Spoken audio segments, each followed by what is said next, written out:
It is 1970. In America, the road is king, cars are huge, engines are loud, and gas? Gas is cheaper than a bottle of soda. For just 36 cents, you can fill your tank and drive across the state. The American dream is fueled by cheap oil. But while everyone is driving, a storm is gathering. A secret is brewing in the desert, thousands of miles away. In just 3 years, this peace will be shattered. The smiles will turn into anger, and the gas stations, they will become battlegrounds. October 17, 1973. The world woke up to a new reality. A group of countries called OPEC made a choice. They decided to stop shipping oil to the United States. They didn't use bombs, they didn't use soldiers, they used a valve, they simply turned it off. Suddenly, the oil that ran the world was gone. The oil embargo had begun. Within days, the price of a gallon didn't just go up, it tripled, then it quadrupled. But the price wasn't the biggest problem. The problem was there was no gas left to buy. The American dream just hit a dead end. Why did this happen? On paper, it was about a war in the Middle East. But the data tells a deeper story. Remember the 1971 gold shock we discussed in our last video? The dollar was getting weaker. The nations with the oil were getting angry. They weren't just fighting a war, they were fighting for control of the world's wealth. In this video, we are going deep into the facts. We will see how the odd-even rule controlled your life. We will see how the 55-mile-per-hour limit was born. And we will reveal the secret reason why the golden age of America ended in a single afternoon. Stay with us as we uncover the truth. This is the history they didn't teach you in school. To understand the empty gas stations in Ohio, we have to look at a war in the desert. October 6, 1973. It was the holiest day of the Jewish calendar, Yom Kippur.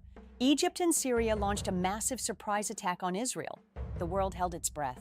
The Soviet Union began sending weapons to the Arab nations. In response, President Richard Nixon made a choice. He ordered a massive airlift of American weapons to help Israel. He called it Operation Nickel Grass. But this help came with a price that every American family would soon have to pay at the pump. But here is the fact the history books often skip. The embargo wasn't just about the war. Remember the 1971 gold shock? When Nixon took the dollar off the gold standard, the value of the dollar dropped. Since oil was priced in dollars, the OPEC nations were actually losing money. They were getting paper that was worth less every day. The 1973 war was simply the perfect excuse. OPEC used the chaos to raise prices by 70% in a single day. By the time the embargo ended, the price of a barrel of oil had jumped from $3 to nearly $12. That is a 300% increase. The era of easy living in America was officially dead. Ask yourself, if the price of your commute tripled tomorrow, how would your life change? That was the reality for 200 million people in 1973.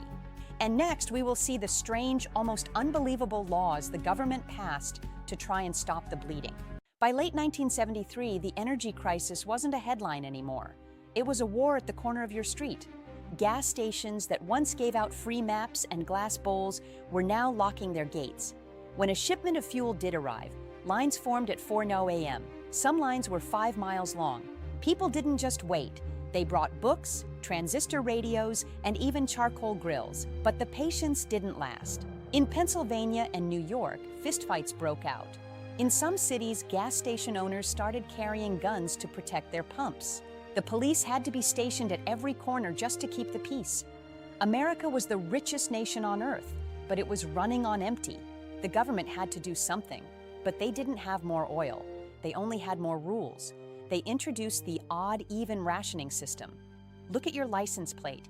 If the last digit was an odd number, like 1, 3, or 7, you could only buy gas on odd-numbered days. If it was even, you had to wait until the next day. Imagine needing to get to a hospital or a job interview, but the calendar said no. Flags were used to communicate with drivers. A green flag meant, we have gas. A yellow flag meant, rationing is in effect. And a red flag? That meant, go home, we are dry. Then came the biggest change of all. Before 1973, many states didn't even have a speed limit on open highways. You could drive as fast as your engine allowed. But on January 2, 1974, President Nixon signed the Emergency Highway Energy Conservation Act. The national speed limit was set to 55 miles per hour. The goal was to save 200,000 barrels of oil a day. For a generation raised on speed and power, this was a cultural shock.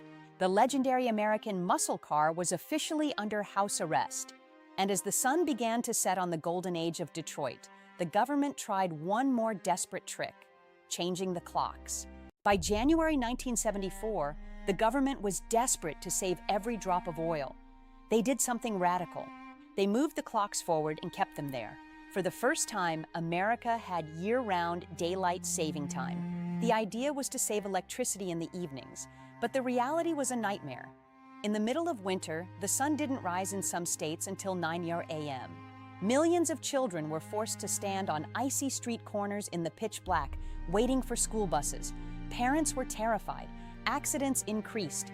The law was so hated that it was canceled just months later. It remains one of the greatest failed experiments in American history. The 1973 oil embargo didn't just change the law, it changed the driveway. Before the crisis, bigger was better. But by 1974, those massive V8 engines were becoming museum pieces. They were called gas guzzlers. People started trading in their beautiful Chevys and Fords for tiny, strange-looking cars from Japan. Companies like Honda and Toyota, which were almost unknown in America, suddenly couldn't keep up with the demand. Detroit's kings of the road were falling. The American auto industry would never fully recover its dominance. The golden age had officially run out of gas. The embargo officially ended in March 1974. The oil started flowing again, but the world was different. The 1971 gold shock and the 1973 oil crisis were the two punches that ended the old world. They taught us that our freedom depends on a liquid we don't control. It led to the creation of the Strategic Petroleum Reserve, a secret stash of 700 million barrels of oil hidden in salt caverns underground, just in case it happens again. We often look back at the 70s for the music and the fashion, but the real story of that decade is the story of power. Who has it? Who wants it? And what are they willing to do to keep it? History doesn't just repeat, it rhymes. And today, as we look at the prices at the pump, we have to ask, are we watching history happen all over again? Thanks for watching Native Nerve. Don't forget to like and subscribe for more hidden history.